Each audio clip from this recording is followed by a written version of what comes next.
Hi, I'm Becky. I'm reading The Mask. Hi, I'm King James. I'm playing Bosun. Hi, I'm Rowan. I'm reading Alonzo. Hi, I'm Matt. I'm reading Gonzalo.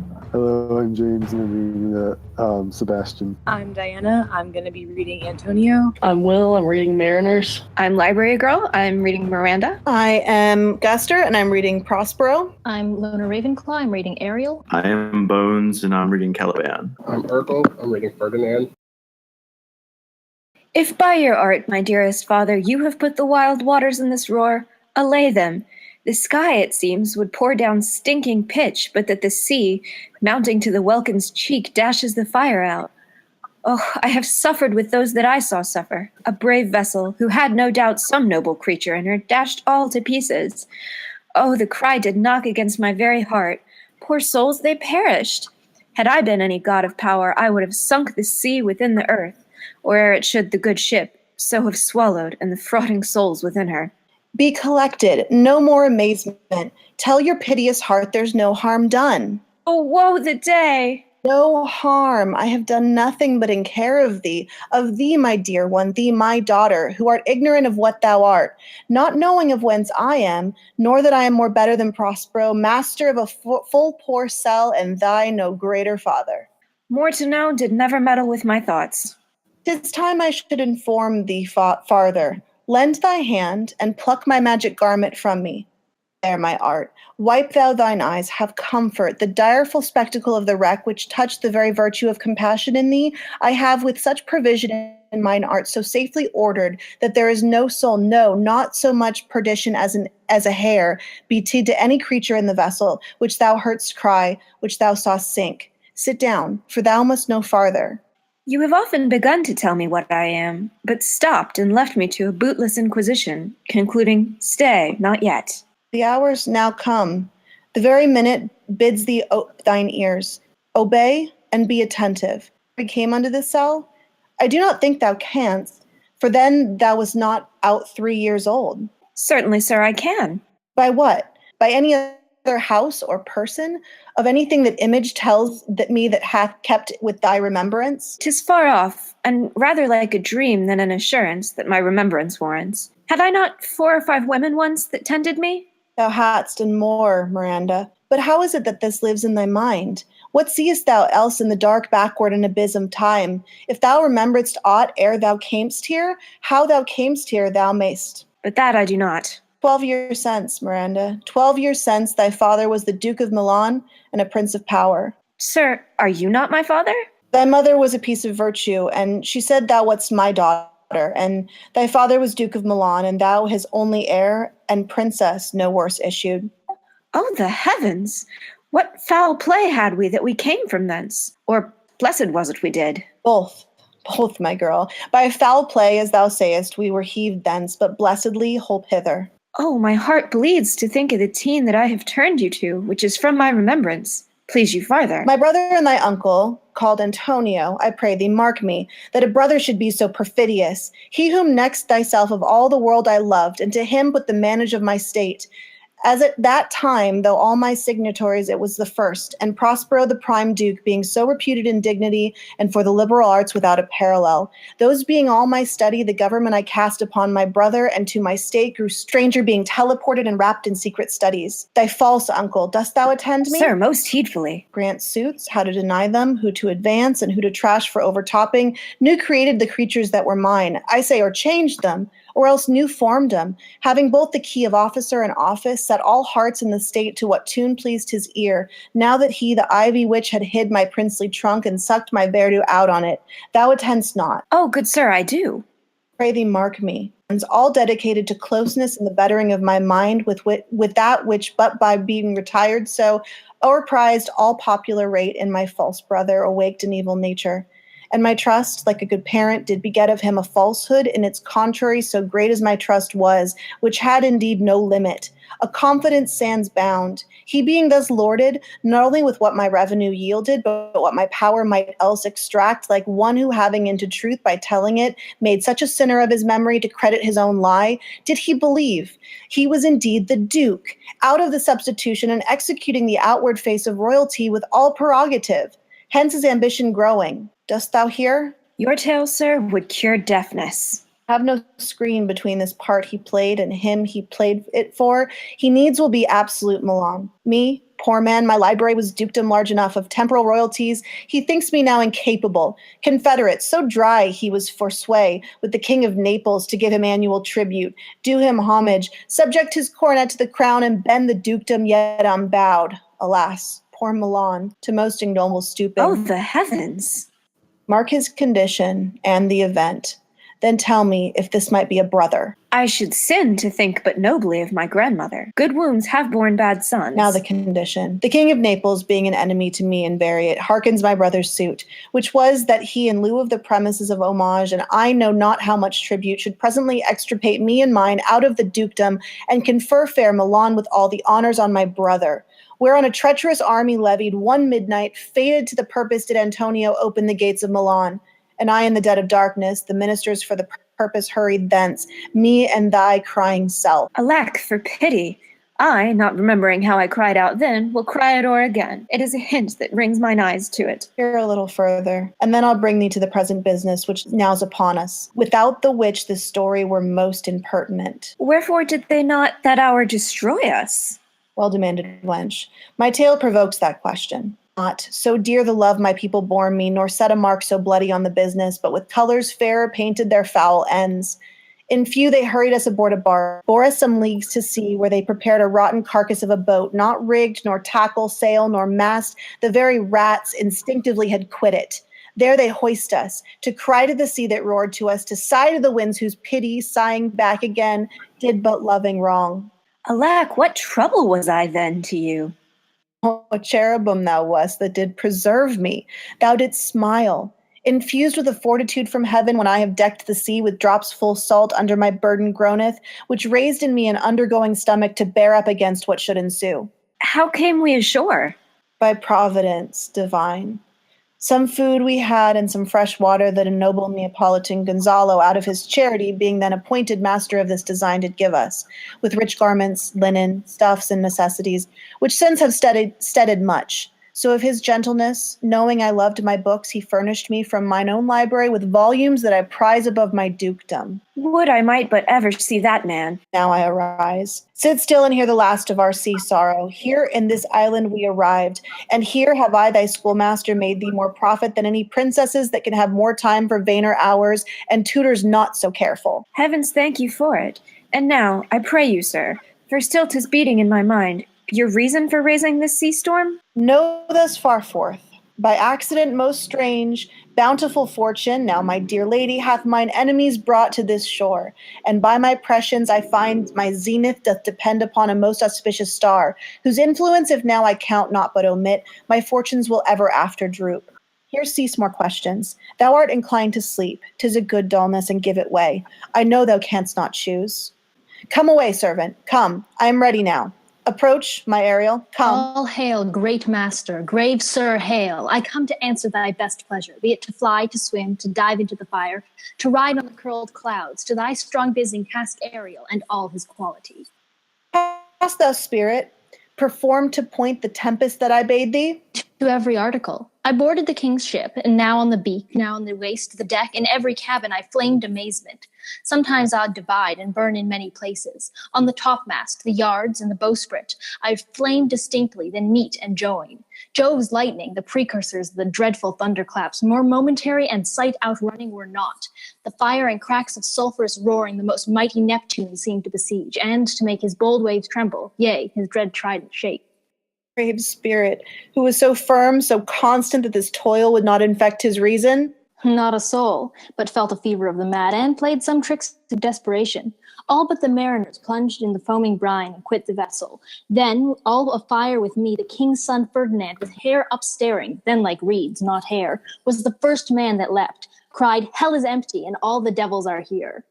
And that's my spirit. But was not this nigh shore? Close by, my master. But are they, Ariel, safe? Not a hair perished, on their sustaining garments not a blemish, but fresher than before. And as thou bade me, in troops I have dispersed them about the isle. The king's son I have landed by himself. whom I left cooling of the air with sighs in an odd angle of the isle, sitting with his arms in a sad knot. Of the king's ship, the mariners say how thou hast disposed of all the rest of the fleet. Safely in harbor is the king's ship, in the deep nook where once thou calledst me up at midnight to fetch dew from the still vexed Bermuths. There she's hid. The mariners are all under hatches stowed, who, with a charm joined to their suffered labor, I have left asleep. And for the rest of the fleet, which I disperse, they have met again, and are upon the Mediterranean float, bound sadly home for Naples, supposing they saw the king's ship wracked and his great person perish. Ariel, thy charge exactly is performed. But there's more work. What is the time of the day? Past the mid-season. At least 2 glasses. The time twixt 6 and now must by us both be spent most preciously. Is there more toil? Since thou dost give me pains, let me remember thee what thou hast promised, which is not yet performed me. How now, moody? What is it thou canst demand? My liberty. Before the time be out, no more. I prithee, remember I have done thee worthy service. I told thee no lie, made thee no mistakings, served without grudge or grumbling. Thou didst promise to bait me a full year. Dost thou forget from what a torment I did free thee? No. Thou dost and thinkst it much to tread the ooze of the salt deep, to run upon the sharp wind of the north, to do me business in the veins of the earth when it is baked with frost. I do not, sir.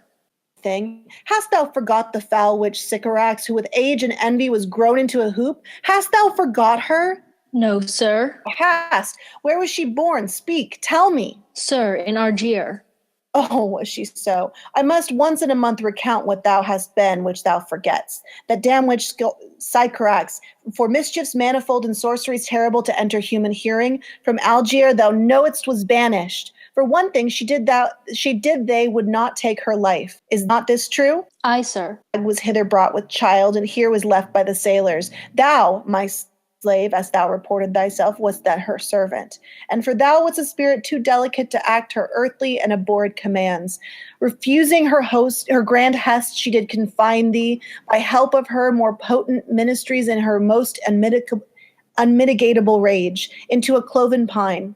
Within which rift imprisoned thou didst painfully remain a dozen years, within which space she died and left thee there, where thou didst vent thy groans as fast as mill wheels strike.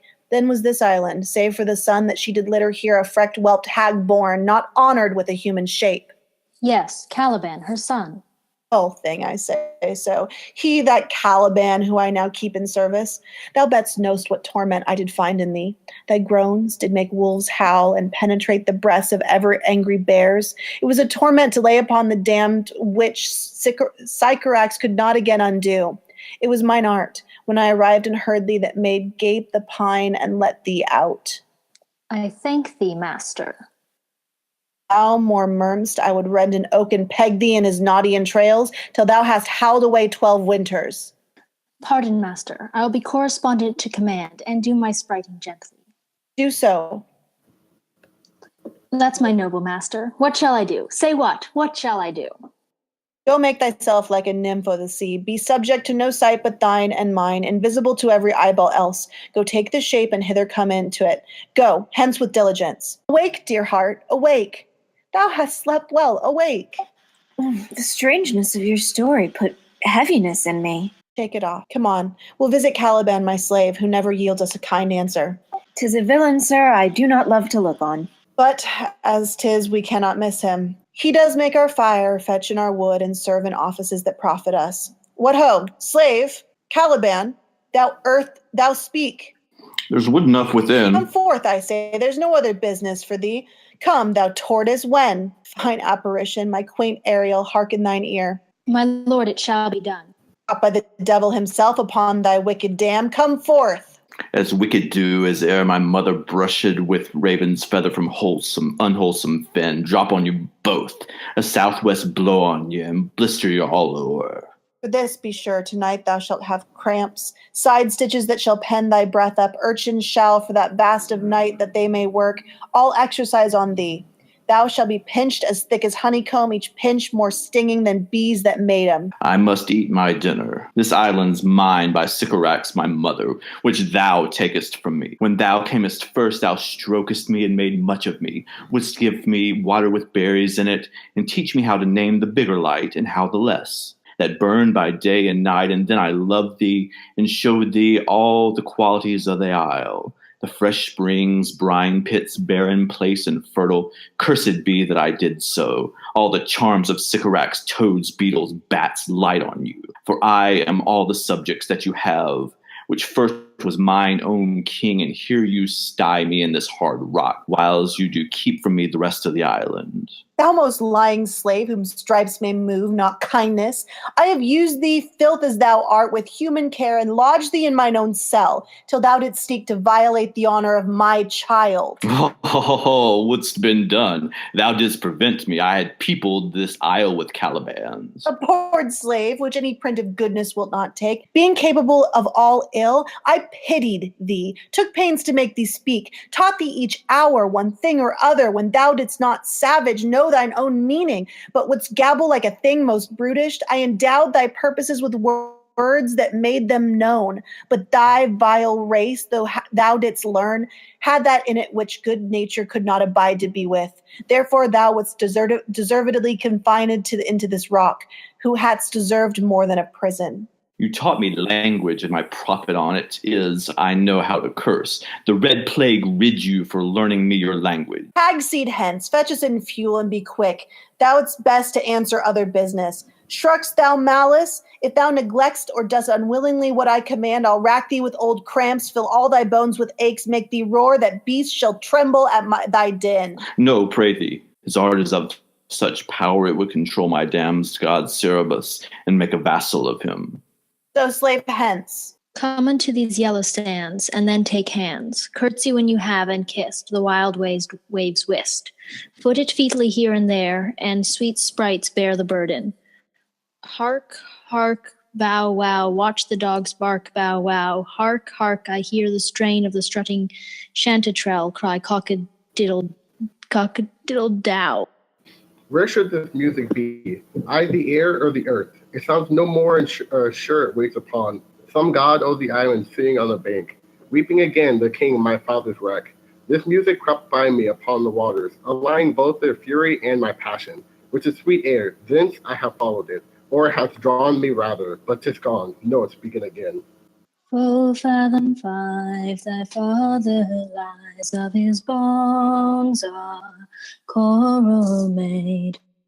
Those are pearls that were his eyes, nothing of him that doth fade, but doth suffer a sea change into something rich and strange. See him sourly ring his knell. Hark, now I hear them ding-dong bell. The deed doth remember my drowned father. This is no mortal business, nor no sound, that the earth owes. I hear it now above me. Go for it. The fringed curtains of thine eye advance, and say what thou seest yond. What is't? A spirit? Lord, how it looks about! Believe me, sir, it carries a brave form, but 'tis a spirit. No, wench, it eats and sleeps, and hath such senses as we have. Such, this gallant which thou seest was in the wreck, and but he's something stained with grief that beauty's canker, thou mightst call him a goodly person. He hath lost his fellows, and strays about to find them. I might call him a thing divine, for nothing natural I ever saw so noble. Goes on, I see, as my soul prompts it. Spirit, fine spirit, I'll free thee within 2 days for this. Most sure the goddess, on whom these airs attend, vouchsafe my prayer, may know if you remain upon this island, and that you will some good instruction give, how I may bear me here. My prime request, which I do last pronounce, is, oh, you wonder, if you be maiden or no. No wonder, sir, but certainly a maid. My language, heavens, I am the best of them that speak the speech. Were I but where 'tis spoken? How? The best? What wert thou, if the king of Naples heard thee? A single thing as I am now that wanders. Hear thee speak of Naples. He does hear me, and that he does I weep, myself at Naples. Oh, were mine eyes, never since I have beheld the king my father wrecked. Alack, for mercy! Yes, faith, and all his lords, the Duke of Milan and his brave son being twain. The Duke of Milan and his more braver daughter could control thee, if now 'twere fit to do it. At the first sight they have changed eyes. Delicate Ariel, I'll set you free for this. A word, good sir. I fear you have done yourself some wrong. A word. Why speaks my father so urgently? This is the third man that e'er I saw, the first that e'er I sighed for. Pity move my father to be inclined my way. Oh, if a virgin, in your affection not gone forth, I'll make you the queen of Naples. Soft, sir, one word more. They are both in either's powers, but this swift business I must uneasy make, lest too light winning make the prize light. One word more, I charge thee that thou attend'st me. Thou dost here usurp the name thou owest not, and hast put thyself upon this island as a spy, to win it from me, the lord on it. No, as I am a man. There's nothing ill can dwell in such a temple. If the ill spirit have so fair a house, good things will strive to dwell with it. Follow me. Speak not you for him, he's a traitor. Come, I'll manacle thy neck and feet together. Sea water shalt thou drink. Thy food shall be the fresh brook mussels with withered roots and husks wherein the acorn cradled. No, I will resist such entertainment till a blind enemy has more power.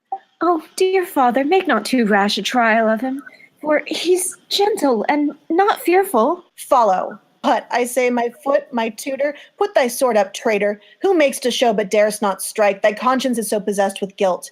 Come from thy ward, for I can here disarm thee with this stick and make thy weapon drop. Beseech you, father. Hence, hang not on my garments. Sir, have pity. I'll be his surety. Word more shall make me chide thee, if not hate thee. What? An advocate for an impostor? Hush. Thou thinkst there is no more shapes as he, having seen but him and Caliban? Foolish wench. To the most of men this is a Caliban, and they to him are angels. My affections are then most humble. I have no ambition to see a goodlier man. Come on, obey. Thy nerves are in their infancy again and have no vigor in them. So they are. My spirits, as in a dream, are all bound up. My father's loss, the weakness which I feel, the wrecks of all my friends, nor this man's threats, to whom I am subdued, are but light to me. Might I but throw my prison once a day? Behold, dismayed, all corners else of the earth. Let liberty make use of space enough. Have I in such a prison? Works. Come on, thou hadst done well, fine Ariel. Follow me. Hark what thou else shalt do me. Be of comfort. My father's of a better nature, sir, than he appears by speech. This is unwonted which now came from him. Thou shalt be free as mountain winds, but then exactly do all points of my command. To the syllable. Come, follow. Speak not for him. Woohoo! Woo! Yay! So great. Hooray. Yay! That was so cool. Yay, Shakespeare. Yay, Shakespeare, indeed. For sure. Where would we like to start? So much. There's been a lot more commentary going on with this one in the chat than with the first act. This one's just so much longer, so it's hard to. Well, yeah.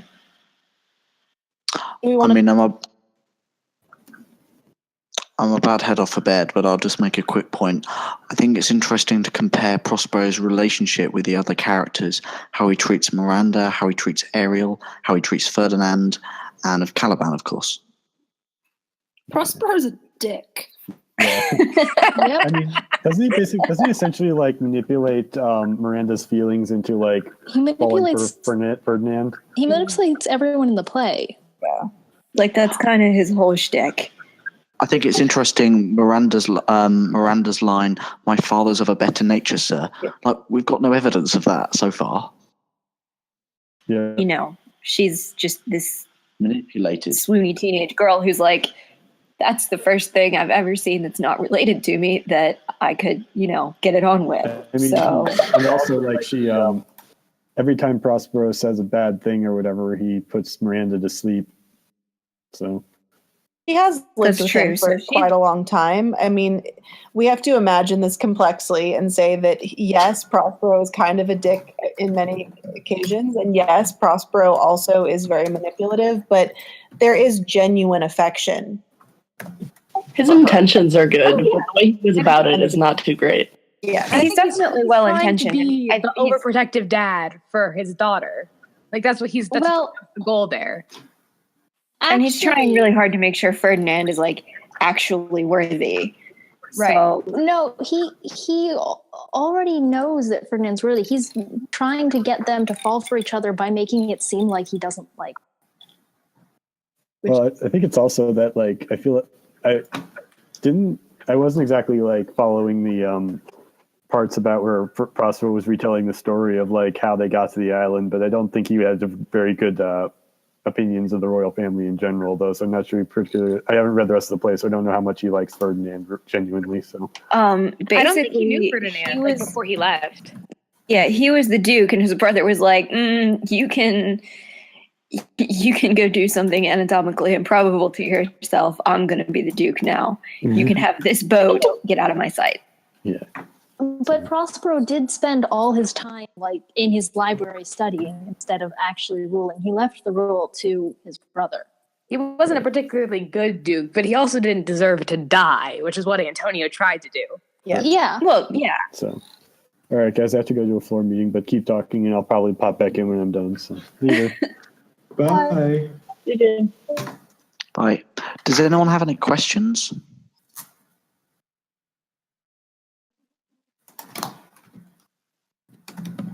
No, but I do want to just call back up the point that I think it was you, James, but I'm not sure, made about comparing these interactions to Oberon and Puck in Midsummer. I just thought was a really interesting comparison to look at. So, prop. Oberon is like the king, right? In Midsummer, it's been a while since I've seen / read it. He's the king of the fairies. There's also a duke who rules Athens, but he's only in the beginning and the end. Mm-hmm. Okay, that makes sense. And Puck is like his servant then? Yes, pretty much. Okay.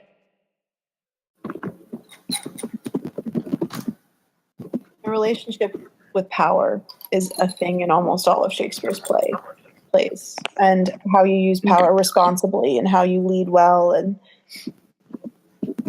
I think Prospero's meant to be set up in the beginning as not doing it well in many ways.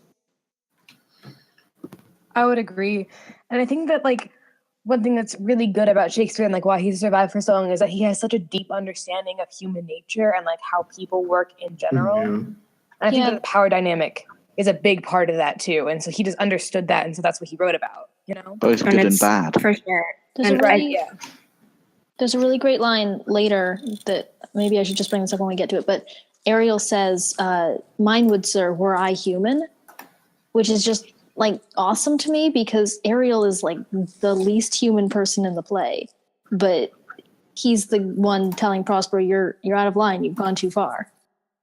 I feel like Prospero is also a really interesting exploration of how intentions and what actually comes across. So intention versus action kind of thing. No, I completely agree with that. Okay, I know this is probably not related at all, but we just finished reading Animal Farm in English, and the comparison of Prospero to either Stalin or the Napoleon is really interesting to me because they had good intentions and they just wanted to make a good colony or world or nation or whatever, and it ended up being really bad. I'm just nerding out. Sorry. No, do not apologize for nerding out. It's really cool to make intertextual connections like that. I think we love should encourage it. intertextuality so much. I know. Is everyone clear on like the backstory? Like, do we want to just do a quick overall summary of how they got to the island, or I don't know if we need to. If that's something that would be helpful. I have like zero ideas about how Prospero got there, other than that he seems to be pissed at his brother, I think. Yeah, his brother stuck him on a boat with his little baby child and was like out at sea with almost no provisions. And so they would have died, but then they washed ashore on this island in their little bitty boat. And Gonzalo, if it wasn't for before they Gonzalo. left, gave them it was just gonna be provisions so that they wouldn't die. Yeah. And books. And books, yeah. Because Prospero was nerd confirmed. What? And how did they end up with Ariel? Ariel was already on the island. Yeah. Along with Caliban. Yeah. The island used to belong to Sycorax, who had son Caliban, and then had trapped Ariel inside of a pine tree, and then Prospero came and let Ariel out in exchange for Ariel's service to him. And then Prospero killed Sycorax. Yeah. And then Caliban like welcomed them to the island, kind of, because they like taught him how to speak and how to like behave like a civilized person. But then Caliban tried to rape Miranda, so Prospero changed his tune real quick and started like he basically enslaved Caliban. Wait, okay, so he said that Prospero taught Caliban language, right? But how would Caliban welcome Prospero to the island if he didn't know how to talk? He basically acted as like a guide. Like he showed them where food was and where fresh water was. Like think the like I don't know. This is a really not a super good analogy, but like think the Native Americans to the Pilgrims, like when they first came, like showing them how the food worked, even though they didn't have a common language, they were still able to like generally communicate. You know? Okay, that makes a little more sense. Thanks. I mean, the line "Thou didst prevent me." I had people. Thou didst prevent me. I had people else. This "I" with Caliban's kind of suggests that Caliban has a very twisted sense of morals. Yeah.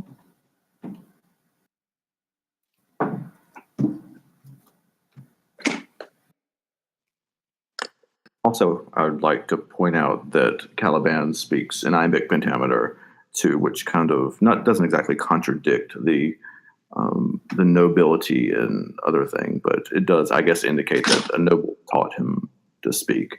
But I actually was about to bring that up, so yeah. Playing with, we don't want to get too much into the other business yet, like the other capital O other business yet, but whether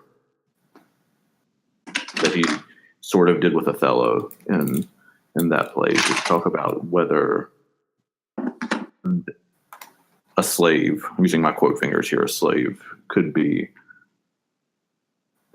high society, I guess. Yeah, I think the thing that I was going to say about the language is I was, also going to observe that he, or like the nobles do. So it could be that instead of like, you literally taught me to speak, like, I did not know anything except pointing and grunting until you showed up, could have been like, I just had the common language and you taught me to speak eloquently. Like you elevated my status. Oh, that makes more sense. Tried to get it on with your kid and you enslaved me. And Caliban's using his language basically for, at least in the first act, to telling Prospero to F off. I mean, that's basically the extent of his speech in the first act. Yeah, he's like, well, you taught me to speak nicely, so have some really eloquent screw yous. I mean, that's totally what I'd be using language I'd been taught for if I'd been enslaved. I mean, I suppose him being enslaved is sort of reasonable because... Yeah, I mean, Caliban's pretty annoyed that he showed Prospero, here's where the water is, here where the berries are, here's the food, here's the springs, here's this, that, and the other. And then you enslaved me? What? I can kind of see his point. Yeah. And because he's not understanding that you can't just go make babies with any random girl you see. Exactly. Yeah, instead of teaching him language, Prospero, you should have taught him consent. I can see your point of view. Like, he's a guy and there's a female not related to him on the island. Like, it's not right what he did, but I can understand the idea that, like, dude, we have to keep the species going, so, that would make sense. And if he's never been taught, like, the rules of society and propriety and all of that, then it totally makes sense that he would be like, hey, unrelated baby making equipment, let's do it. And not that Prospero, but I feel like also like Prospero and like probably set up that boundary pretty early on, because he would have assumed that Caliban might have thought to set tried something like that. Also, to be fair, there was a lot of non-consensual baby making going on in the noble world too. So it's not like it's just Caliban. I think he was probably a little, I don't really want to use the word forceful in this context, but a little more direct, perhaps. But that's not to say that it wasn't happening anyway. Well, and the other thing, though, is that there's like your societal rules or whatever about, you can make a baby with this person once you have this societal contract of a marriage in place to ensure whatever with lineage and inheritance law and everything. It's, again, sort of a civilized versus uncivilized, air quotes on all of that. Dukes didn't marry commoners or, in Caliban's case, other things. Right. There's also the fact that Prospero treats people like objects as well. And if he's the one that Caliban learned a lot of things from, then I can see where there would be this like kind of hypocrisy in Prospero being like, hey, don't treat people like objects, slave and servant fairy person. Like that isn't great. Yeah, that's a really good point. Is Caliban a human or? Well, it says he's in human form, so I'm assuming he's not a human, but what is he exactly? He's half witch and half human, I think is the point. I think that Sycorax was human, but then learned magic like Prospero. And Prospero refers to Caliban's father as like a devil or a demon or something. In Act 2, Caliban is referred to as not honoured with a human shape, but he is still a human inhabitant.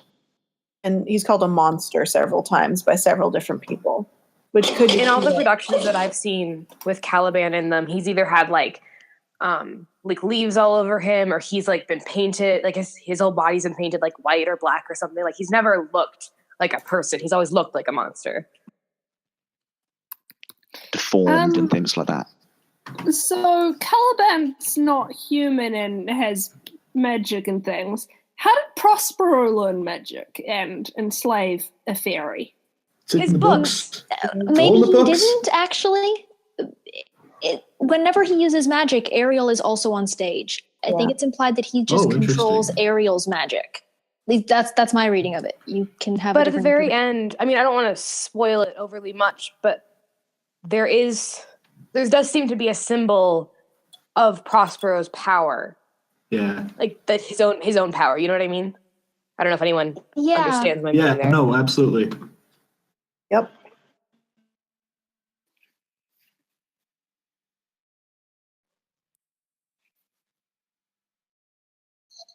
I mean, Ariel's the kind of character you want to kind of review almost at the end of the play once you know all the information. Yeah. Okay. There are things I'd like to talk about, but can't because it gives away future plot points. The other thing is we do have this voice chat going right now, obviously, while we're all here, but we do have over on the book server act-specific channels where we can keep talking about this, or people who couldn't be here as they read can share their thoughts, or we can talk about it further, or whatever else anybody wants to talk about. Ones for the acts that we didn't read tonight. So if you've read ahead, you can go ahead and talk about those things there without spoiling it for anybody else. Gotcha. I think right now the plan is to try and do essentially this on Thursdays. I think we might try to do maybe a little bit earlier for one of them so that yes, please. Until 6 o'clock. It's 1 o'clock in the morning. No, sorry, dude. Yeah. It's being recorded, Lily, so you can listen to it later. Sorry. But we should let Euros go to sleep if they want to. I feel so bad you guys are up so late. It's fine, I don't mind. I'm done with class, so it's not a big deal. I mean,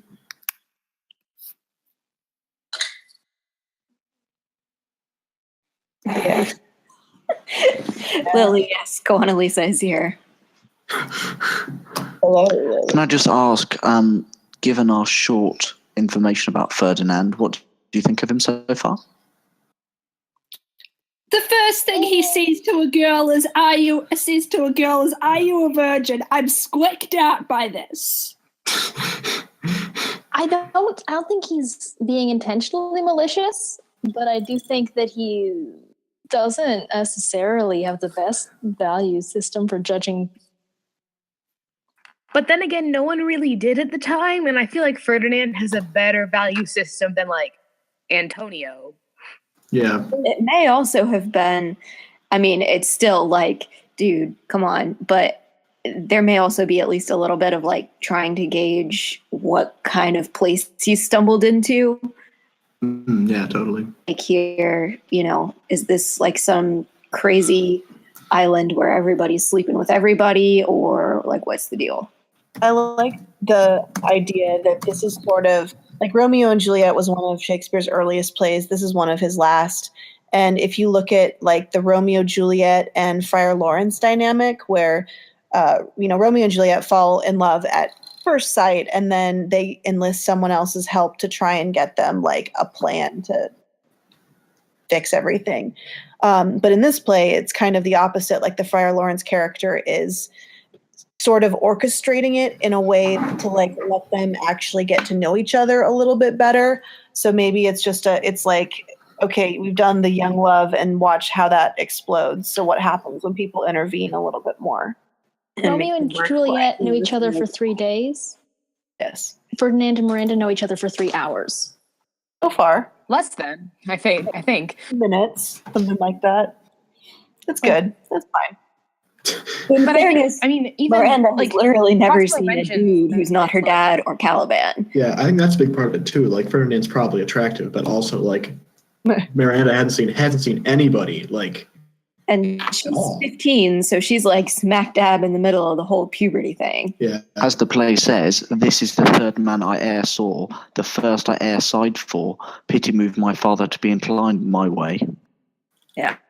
But Dad, he's hot. Essentially, yeah. I know someone mentioned this earlier. I don't remember who it was, but like it's essentially the same thing with Anna from Frozen with Hans. Like this is the first attractive guy she's ever seen in her entire life, but she's been locked in this castle. It's like obviously, like she has no other comparison, and so it's going to be super easy for her to quote unquote fall in love with him. Points of reference. Yeah. Yeah, and so Prospero is doing the Elsa thing and being like, you can't marry someone you just met. Prospero is Elsa confirmed. Sandwiches. It does have magic powers. Hello, friends. Guys, does that mean that Ariel is Olaf?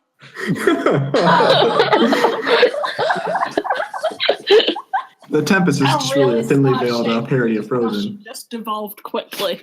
Actually, no. This is not a devolution. This is an evolution. Okay, Ro. Oh yeah, 100%. Guster, can you Photoshop Ariel as Olaf? That would be amazing. Yes. Let's see it. You know who you're talking to? I totally can do that. Yes, Gus, you're my hero. I think I may have fallen I think you need asleep to in do a the dream. potato Shakespeare thing first. I'm going to suggest, so that our assorted European folks can get some sleep, I have to do, and I'm sure other people do as well, that we maybe move this back over to the text channels in the book club server, where it can be a little bit more like, or we can do that here. I don't care. Just a thought. And I'm going to start editing the audio down too. Okay. If you want the backup recording I did, I have no idea what the quality is going to be like, but I can send that to you. I'll let you know if something needs some patching in. The other thing we might want to do is go back to the discussion that was posted in here during, like especially scene 2, and maybe capture some of that and save it to Google Drive. Do that, maybe? Yeah, I can do that. Cool. Then I'm going to go edit this audio. Can I just briefly say thanks very much, everyone? I'm going to go to bed. You're all amazing. Yeah, we should do this again sometime. Oh, we will. Bye, James. Same time next week, but I don't even have a work roster for next week, so. Yeah. Sleep well, James. Yeah. Hey, James. Kawan. Cool on cut off. Oh. Can